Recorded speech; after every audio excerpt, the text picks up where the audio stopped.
All right.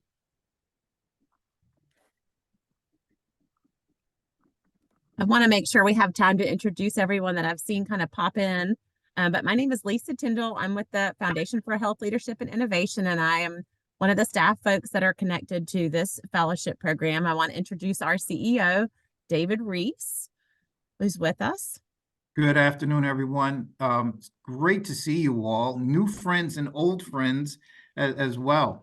I'm very excited today for you to learn more about the Jim Bernstein Health Fellowship. You're going to have an amazing time learning more. And we've got Dr. Brandy Harrell, who's our Chief of Staff with FHLI and also a current Bernstein Fellow. Good afternoon to everyone. It is amazing to see you all on this call and looking forward to the pre-application webinar. Thanks for being here. And I think, speaking of current fellows, I saw Shaughnessy Lofton. Now I've got lots of faces. Shaughnessy, are you with us or am I?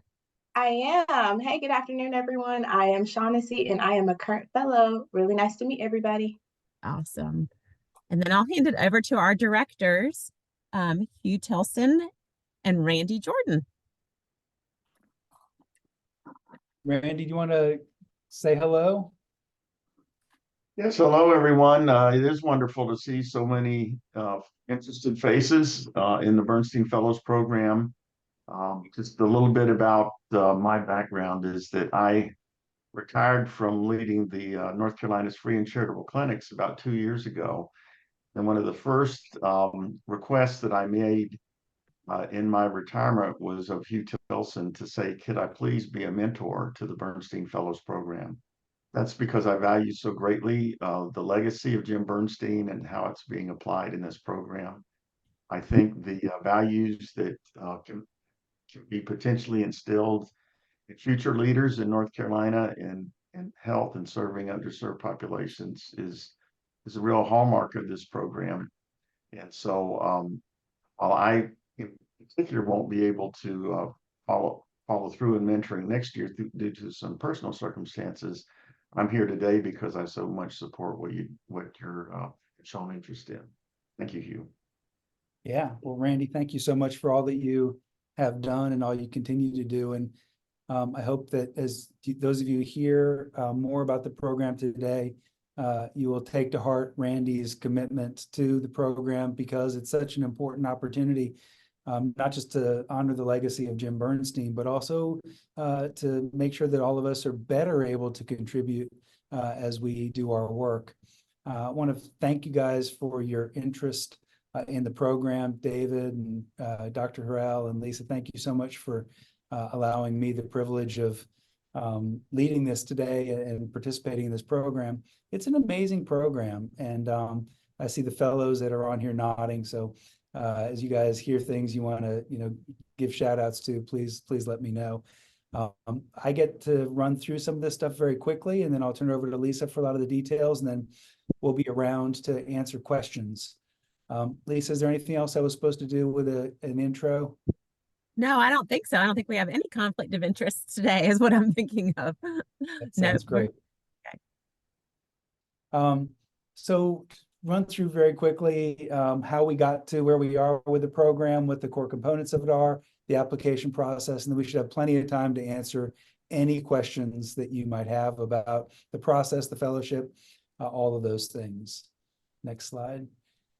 So why do we do this, right? I just want to start off by recognizing y'all are all leaders in your own way.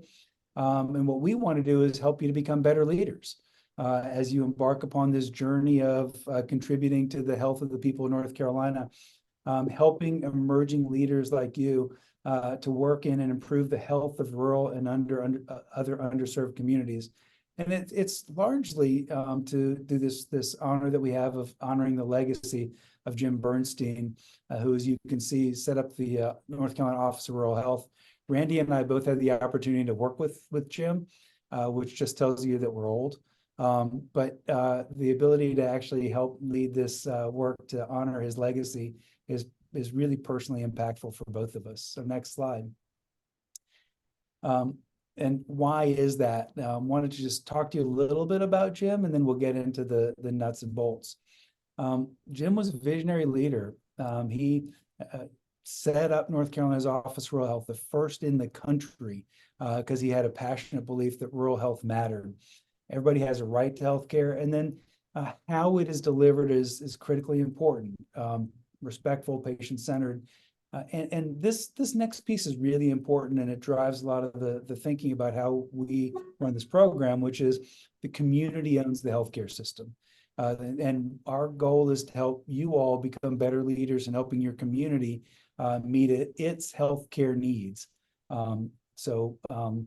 Wanted to do that, and that we can do that by helping to help you become even better leaders. So we honor Jim Bernstein by helping you help your community produce better health. And that's how we all get to this outcome we all hope that will occur. And with that, I think we turn it over to Lisa, right? Yeah, so the fellowship is a 2-year program. It begins every October. So this current cohort will graduate or complete their fellowship experience in October. It's a real focus on leadership development, especially with the healthcare, obviously healthcare sector being the primary focus. We do incorporate, like, for example, they're taking a site visit trip this upcoming, well, actually next week. And then we'll talk a lot about economic development in rural areas, but as it also ties into healthcare. We will learn to collaborate with state and local leaders and talk about collaboration, talk about policy development, recognizing the strengths and challenges of rural communities. So always with the strength base, as a therapist, we are always thinking about strengths first, but then recognizing that there are challenges also that these communities face. I want to open it up. I think we have at least 2 fellows on here. Would you add anything to that fellowship overview? Oh, there we go.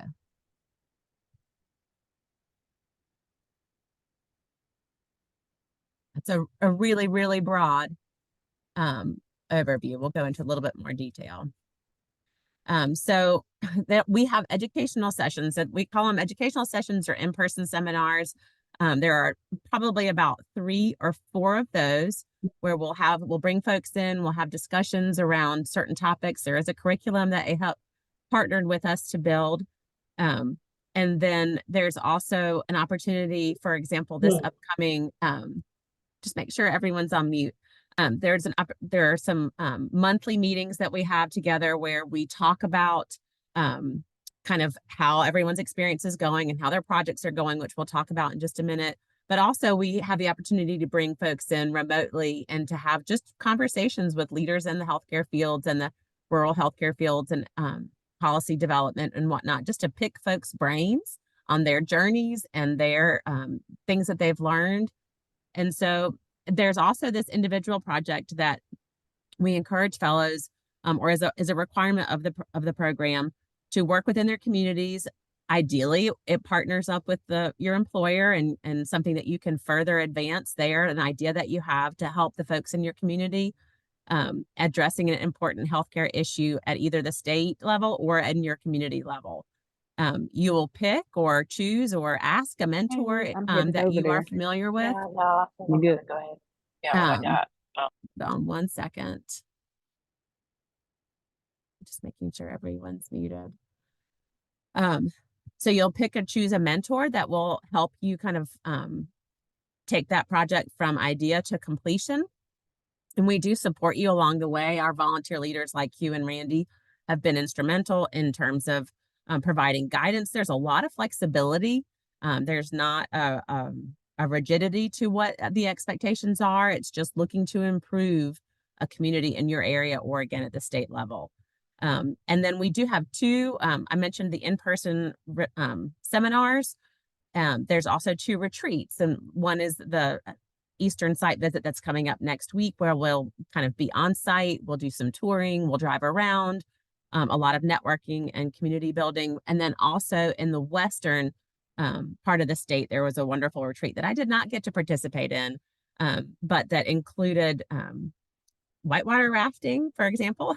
They have some really great experiential exercises and opportunities to talk with other leaders. Dr. Harrell or Shaughnessy, if you're still with us, I know Shaughnessy had to pop off.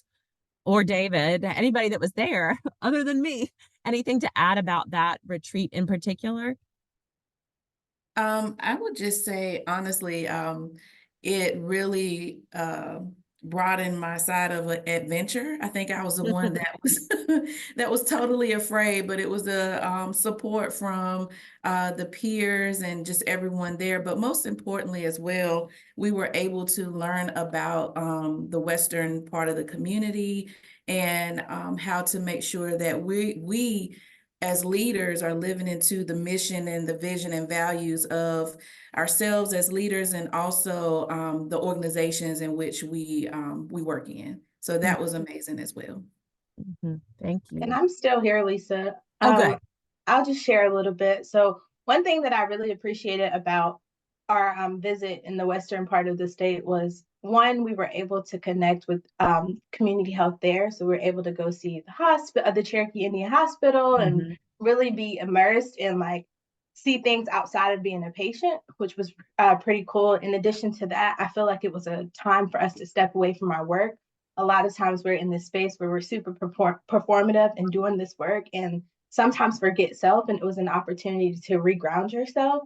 And honestly, like the things and the skills and the things that we discovered in that visit, I was able to bring back to my workplace to one, have advocate for myself for what kind of support do I need as a leader, but then two, like to maximize everyone on our team and share what I've learned so that everyone can also do the same similar things that I did as far as internal evaluation and assessment and just understanding who we are and how we manage or how we show up as leaders in our workplace. So I really, really enjoyed that opportunity. And I'm looking forward to next week for the eastern part of the state visit. That's awesome. Anyone else that was there like to add anything?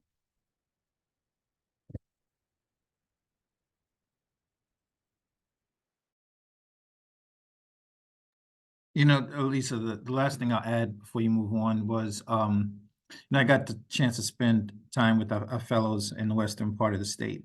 And I think what was one of the things outside of the whitewater rafting and the teamwork that was required there was the skill set development in terms of how we lead and how we lead individually.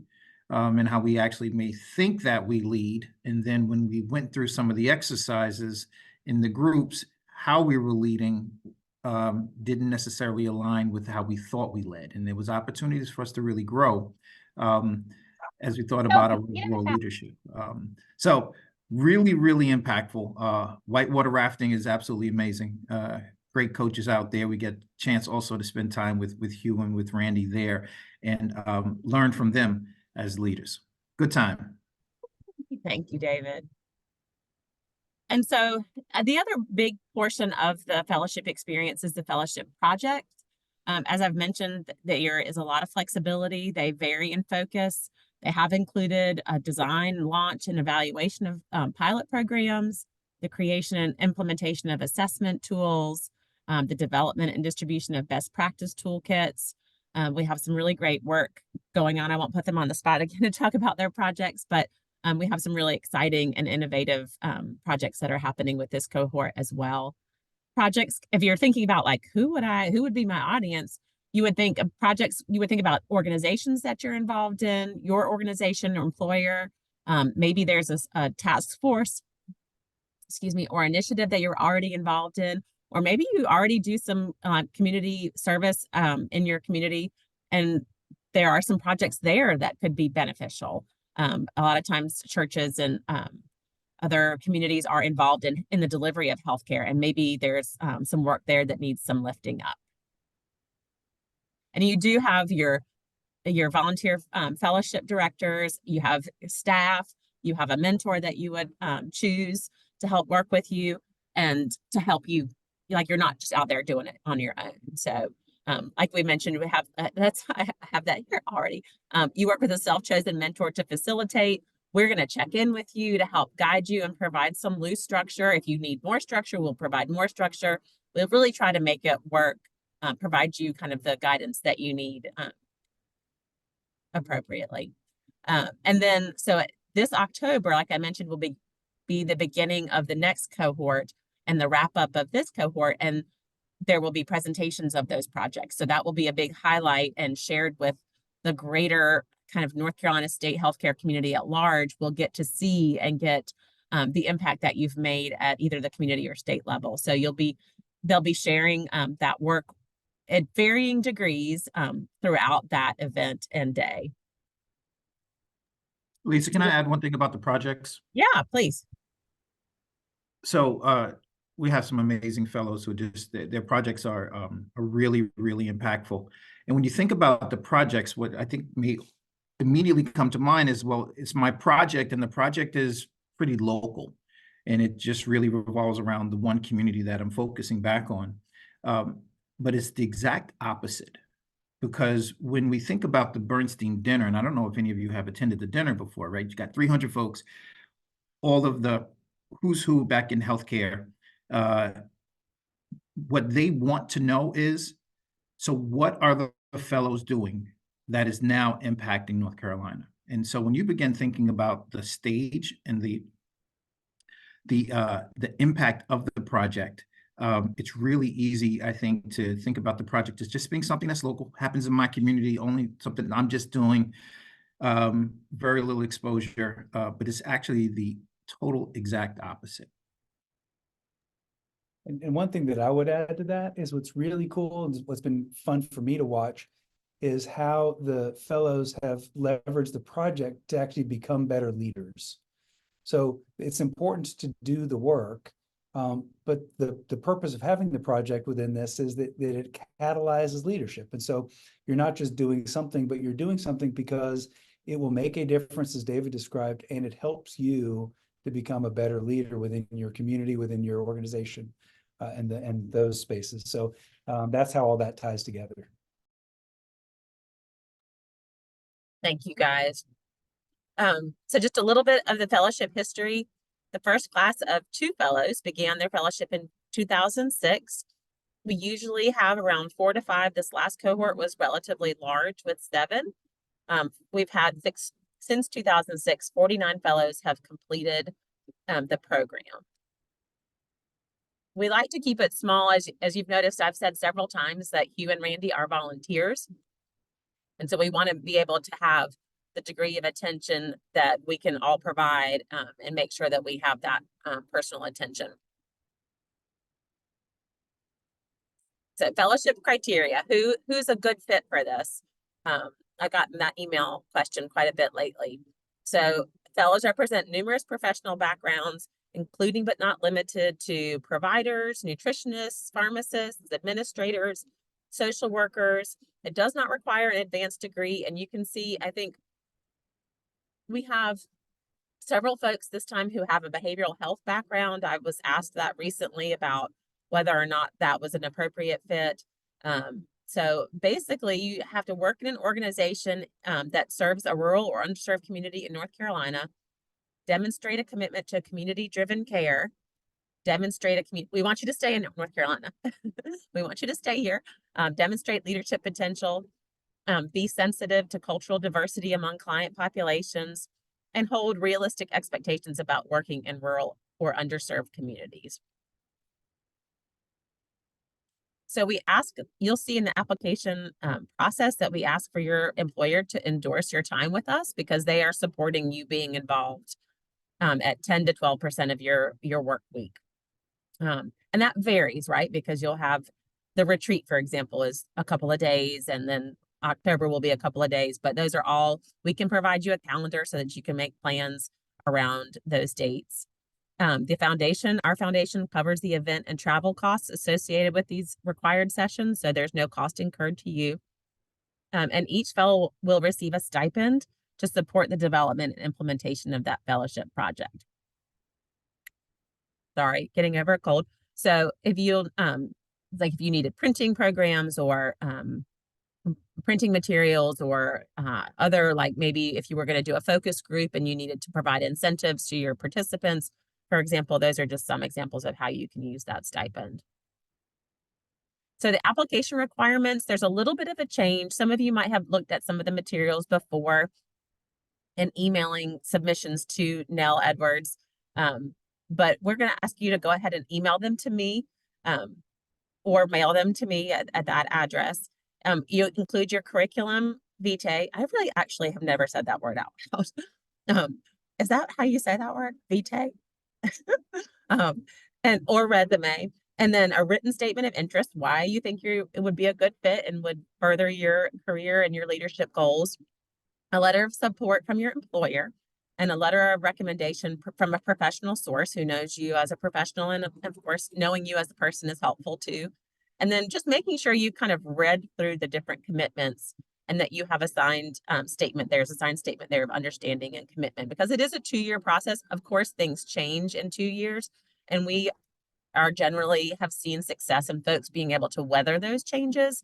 But just acknowledging it is a 2-year commitment, and we hope to see you follow that all the way through. So these are just some of the statement of interest contents. And I would say it's more of a narrative than a bulleted point of view. We want you to just write and include these statements in that essay. So why are you interested in participating in the program? What are your strengths and challenges as a health professional? What personal and professional goals do you hope to achieve? And these contents, or these kind of prompts, are included in the information online as well. I'm manning the chat too. So yes, I can make sure you get the slide deck, and we will post the recording of this so that you can hear the other questions that the folks here might ask, and hear this all over again, should you be so inclined. So some important dates: the applications opened on February 1st. The deadline to apply right now is March 30th, so just a couple more weeks. We did have an interview date, but that might be in flux, so stay tuned, I would say. And then it would be important to note October 2nd and 3rd, you would really want to make sure that you have your calendars cleared for that. Should you be chosen, those are some important dates you don't want to miss in terms of the kickoff and kind of the orientation and meeting the current fellows. And it's just, you'll want to be there. So again, contact information, you have the directors of the fellowship, Hugh Tilson and Randy Jordan. And then you have my email and Nell's email. You can email. I'm happy to talk via Zoom or phone. You can call and just process your own decisions about it. If you're thinking about applying or maybe wondering if it's a fit. And so now we really just kind of want to open it up for questions.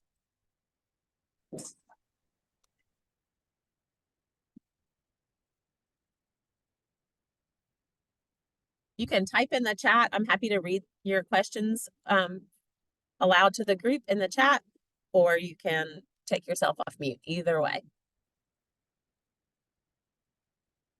Can you give some examples of some of the projects that have been done?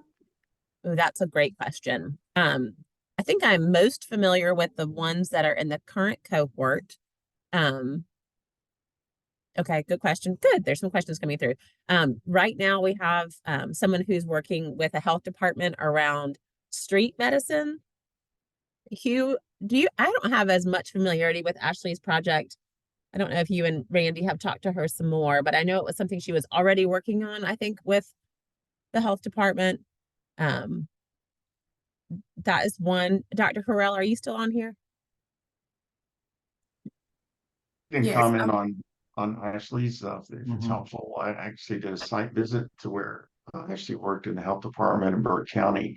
She had a passion about serving folks without homes, homeless people, and bringing medicine to them in the same way that whole person care is delivered in the organized system of care. She made an effort to try and provide that care on the streets of Morganton and surrounding areas. And interestingly, just as a little side story about Ashley, is that while she was there and initiating in that way, her talents were recognized, and she now sits as the assistant health director of Burke County. And in fact, a number of our fellows have advanced into different positions because of, gaining a vision, I think, for what this experience has taught them. But that's a great example. There's Randy, I think if you're coming next, I really am impressed by this work that's been done around social justice involved individuals. So Yes, thank you so much, Randy. So as far as my project, I have been working with a chief district court judge in Tri-County in rural Eastern North Carolina with the drug court population. So lifting the healthcare or the whole person care for justice involved individuals, not just folks that are released, but we want to, or we've created a program where in which they're able to get whole person care while they are in custody. And once they are released, then they're followed into the community to make sure that they are, receiving the health care and behavioral health care, job skills and things like that they need. Thank you so much. Two great examples. And Justin's got, one person asked in the chat, where does the orientation take place? It takes place in Chapel Hill. There is an event the evening of, I guess it would be the evening of October 2nd. That's a special event that is a large, people are invited from across the state. And then there will be a smaller events during the day that will have orientation and the sharing of the projects and whatnot. So that's in Chapel Hill. Justin's asked some really great questions. Are there any limitations on who can apply? Is state government able to apply? There are no limitations. You're eligible to apply. Is there a preferred way of how to submit the narrative? I've written a paragraph or two in response to each question. That is completely fine. I've seen different ways already. We certainly know that you've answered all the questions if you do it that way. And I don't know if you're asking, Justin, about email versus mail. I would prefer email would be easier. And that is a lower cost to you as well. So, and then if you have a few ideas on projects, do we kind of encourage you to narrow in on one, or can you pursue multiple? I will turn that over to Randy or Hugh in terms of how you've directed folks in the past on projects.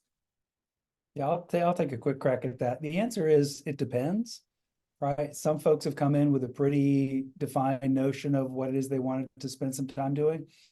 Others have had some ideas, and when they start talking to their peers, start thinking about it more, their ideas have evolved.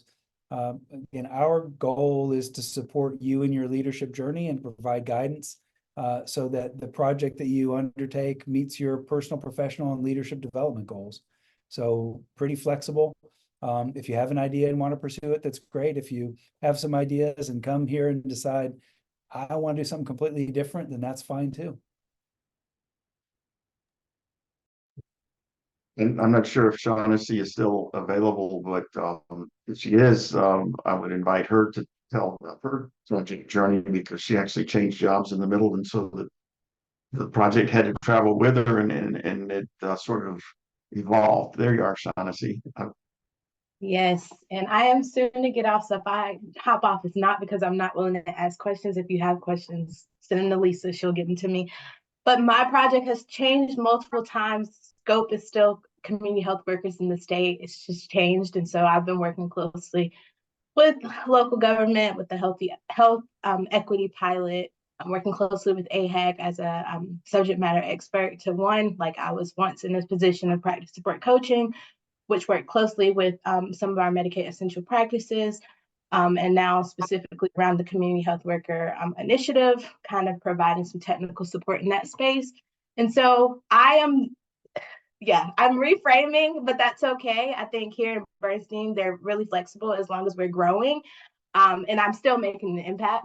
It's not clear right now. I have been working with my mentor. We kind of started. And what I will say is with mentorship, you have to let your mentor know what you expect of them throughout your experience, because a lot of times you may introduce this to them, but they're also super busy as well, just like you are. And so just being intentional about what capacity you need from them. And so I am back at my original mentor, which feels good. And we're continuing to do the work. Sorry, I don't have a clear line of what that looks like, but know that it's around a health equity pilot, working closely with 3 FQHCs to assess their health equity readiness and kind of just understanding their capacity and providing technical assistance in the spaces that they do fall short in.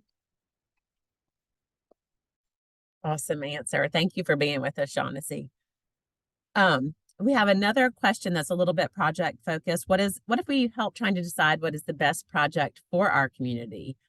I think that, I think you and Randy and they can certainly address that. I would just say you would lean on your other fellows as well to help kind of sort that out, to lean on your volunteer directors. You or Randy, what would you add?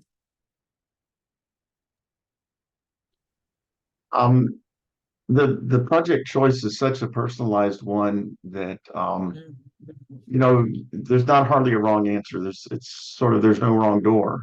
It's what interests you. I think it's 2 years is a long time to carry a single project.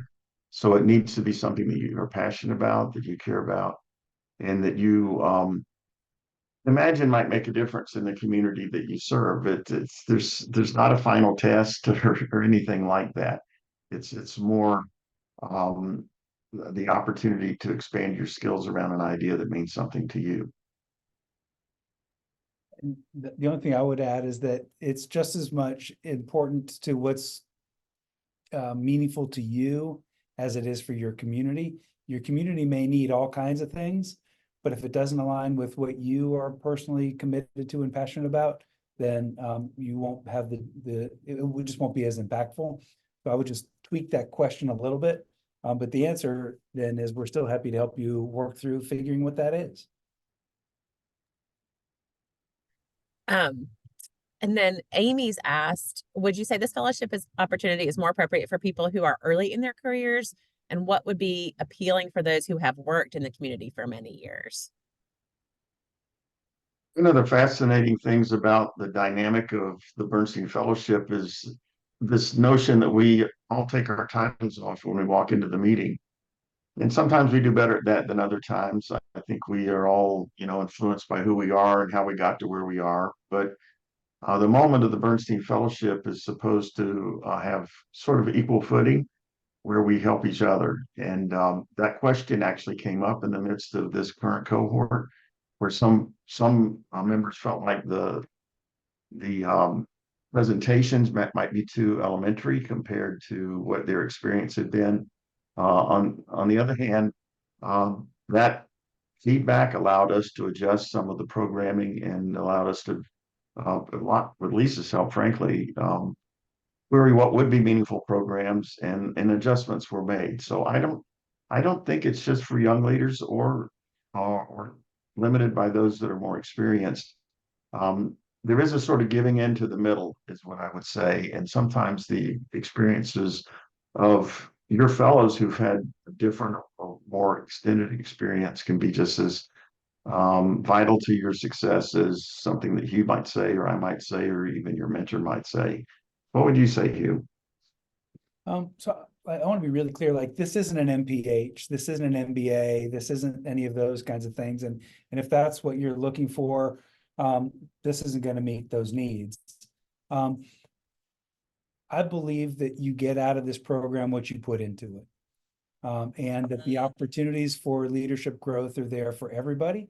And that you find your ways of growing as you participate in the program. Sometimes it's through the what I call the didactics, the things that you're learning and all that. Sometimes it's by giving back. Sometimes it's by experiencing. Sometimes it's by leading conversations. Sometimes it's by asking conversation or asking questions. The opportunities are there, and I continue to grow. Like every time I do this by helping to facilitate it, and so I think that I think anybody can benefit from this. But I want to be clear, like this isn't an MBA. This is a personal growth journey, and you're part of a cohort, and part of that is how you intersect with the cohort, and that's part of the leadership journey. I'd like to chime in. Coming in as a leader, I've worked in different communities, wouldn't say for years, but I feel like I had more experience in certain areas than other fellows, and vice versa. And I would say, to Randy and Hugh's point, you come in and understand how to lean into or lean on your peers.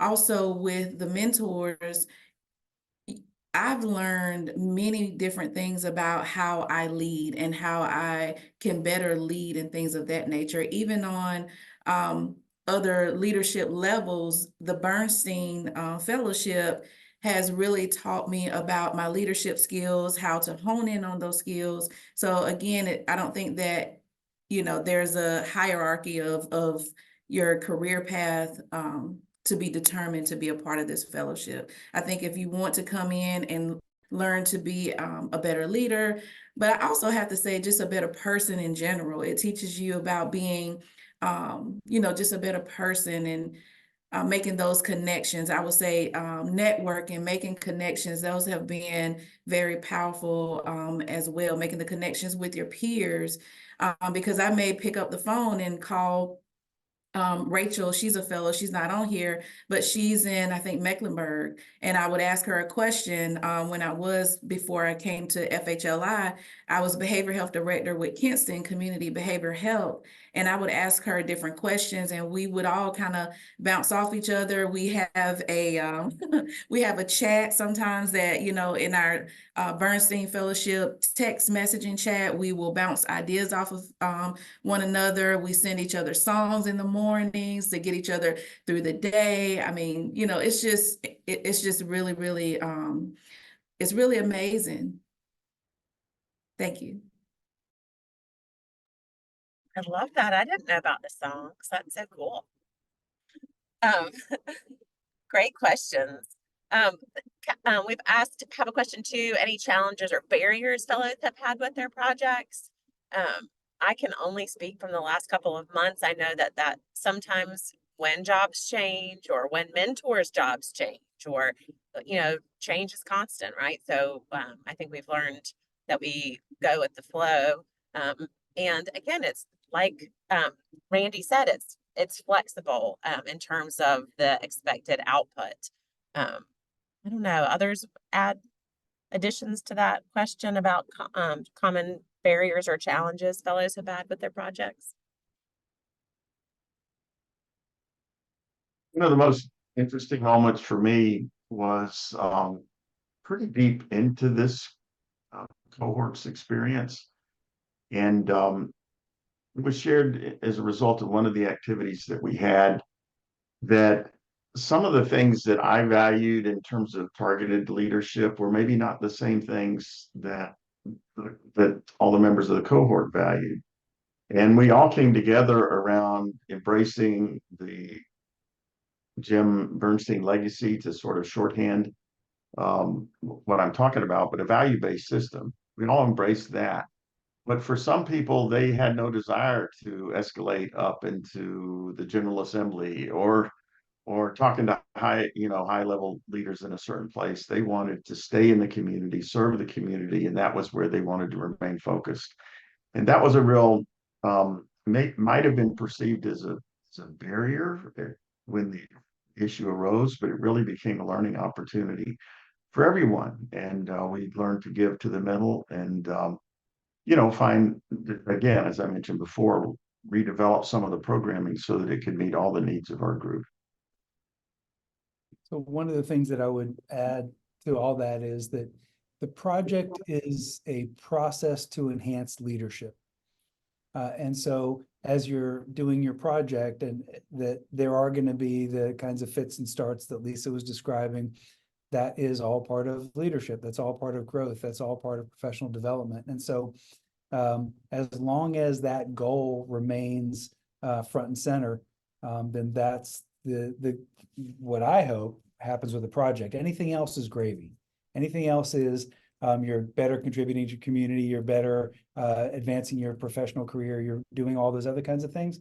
But if the focus on what am I learning about how I lead when I encounter these hiccups, when I encounter these potholes, that's part of the important. That's just really important from my perspective.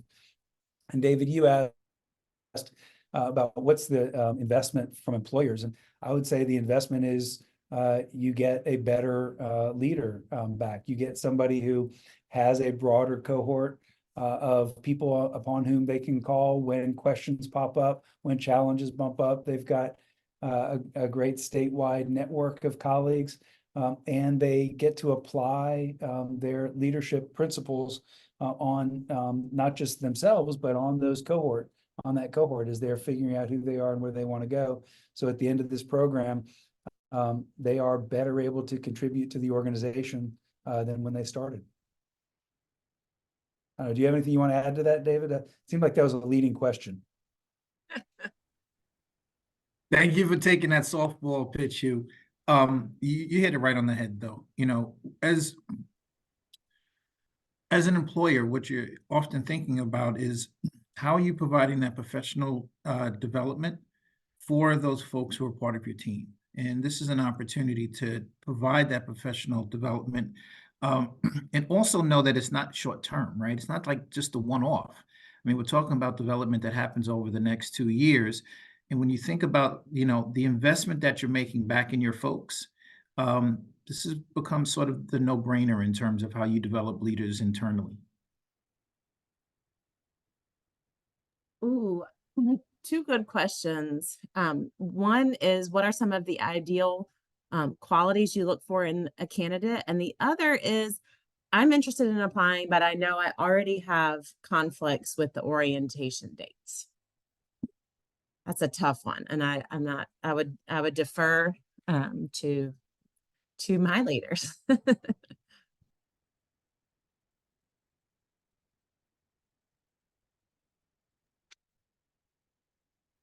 So I would say the ideal qualities, what I'm looking for is somebody who wants to grow and somebody who wants to learn.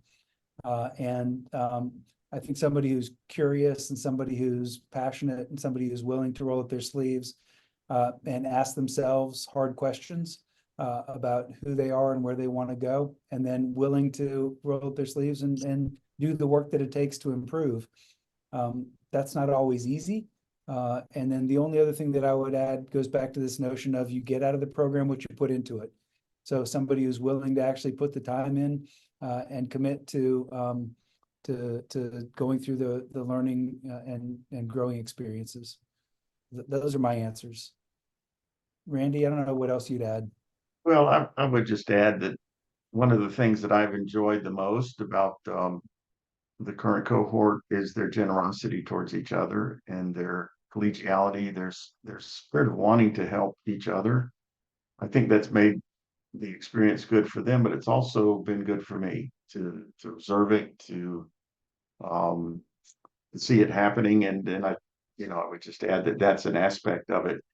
And we have all kinds of folks that are, extroverted, introverted, the ones that always talk first, the ones that always talk last. All of that happens in a cohort of 7 people of this talent, but they care about each other. They genuinely do. And I think they're building lifelong professional relationships that will continue past the fellowship. That seems to be, although this is the first cohort I've been directly involved in, that seems to be the case of prior cohorts as well. There is a collegiality that comes on the other side of the experience that is of a lasting nature. So I don't know that we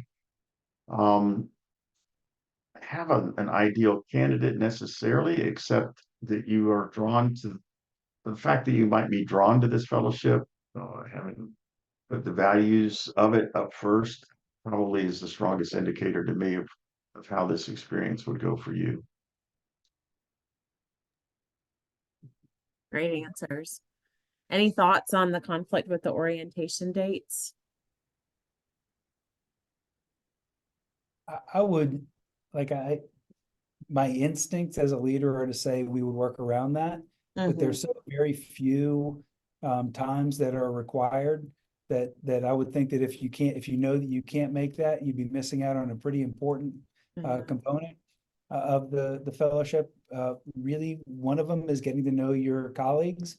And so while I never want anybody to feel like they shouldn't apply, I think if you can't do that, you'd be missing out on something that's critically important. I don't think you'd be getting the most out of it, and I don't think your cohort would be getting the benefit of getting to know you. So I don't think it would work out as well for you if you can't make that. That's a hard but fair answer. Um, one more question so far. What are some key elements of the program's leadership development component? That's a great question. So I can do this one pretty quickly. Great. One is we work with a consultant named John, who's awesome, to do the DISC profile. So that helps you kind of better understand what kind of a leader you are based on a standardized assessment of leadership characteristics. And then spend some time actually applying that, do that a couple times. And that's kind of the formalized leadership profile approach. And then there's a number of exposure where we have exposure to state leaders that led to the conversation that Randy was articulating, that some folks weren't necessarily as eager to meet the state health director or the secretary or a legislator or somebody else. But that's part of that. And then learning more about what rural is, how other leaders define rural, what that means. And then some basics on health and how you determine health and the drivers of health and those kinds of programmatic elements. So as you think about rural and you think about health and you think about leadership and then you think about policy and advocacy, those are the kind of general buckets of leadership and exposure that we provide.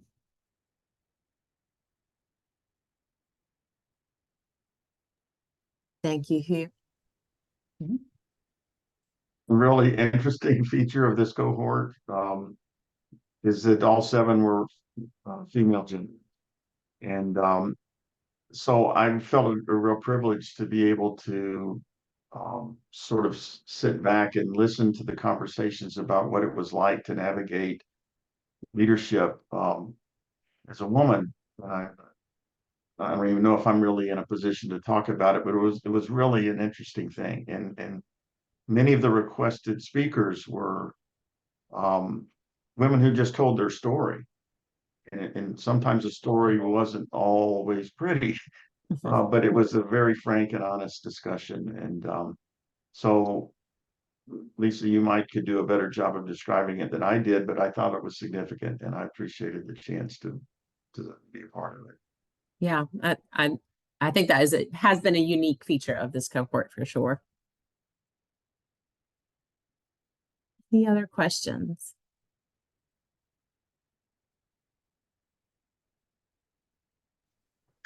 Hi, I have a quick question. My name is Madeline Turner. I work with Eastern Area Health Education Center. One of the questions that keeps kind of popping up in my mind is for the current fellows, if they're still on here, what has been their greatest sort of takeaway or something that they would, pass on to someone who's in this like application phase? Like what were some of the lessons or things that you would do to kind of prepare for that application, now knowing that kind of hindsight 2020? Mm-hmm. I think we still have Dr. Harrell with us. I would say right now, one of my biggest takeaways is to be genuine and be your authentic self.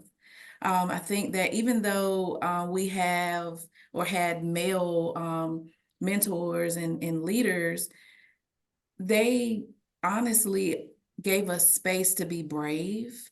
Most of the time we hear about being in a safe space, but they opened up a space for us to be brave as female or women leaders. And this is Women's History Month, so all the Bernstein fellows are women, right? So, but yeah, I would say being genuine. As you all have heard, Randy, Hugh, and David say, what is your passion?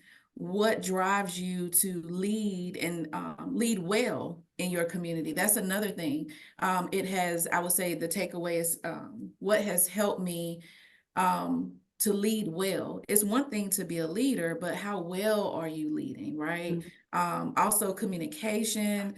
I could go on and on, but it's been a very, very great, a great time to learn to be a more effective leader. Like a transformative leadership process is what I would leave you all with, but it's great. Thank you. You're welcome.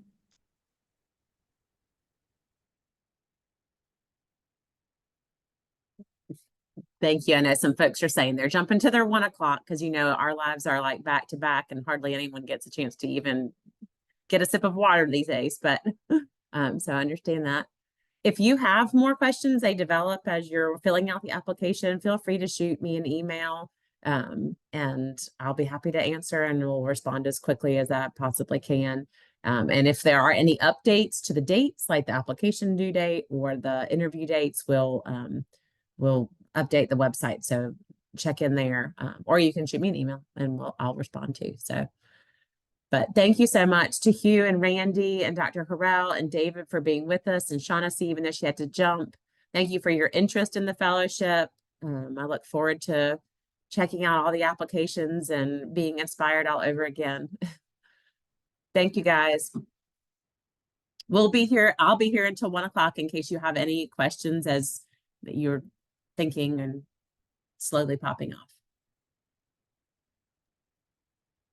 Thank you, Lisa. Great job. Yeah, thank you guys very much. Awesome job, Lisa. Thank you. Thank you for being here. Sorry for the, I hope I didn't hit too many. My mom, I'm driving us home in the car and hitting, what do you call it? Speed bumps. Lisa, great job. Thanks so much for leading. Thank you guys for being here, for the support and for your input. All right. Talk soon. Bye. Bye. Lisa, I had a question about, can social determinants of health be included? Or is it directly with? Oh yeah. I mean, I consider that part of health. I mean, I Yeah, I consider do that too, part. but I wanted Yeah. to Yeah, clarify. absolutely. No, yeah, absolutely. Okay.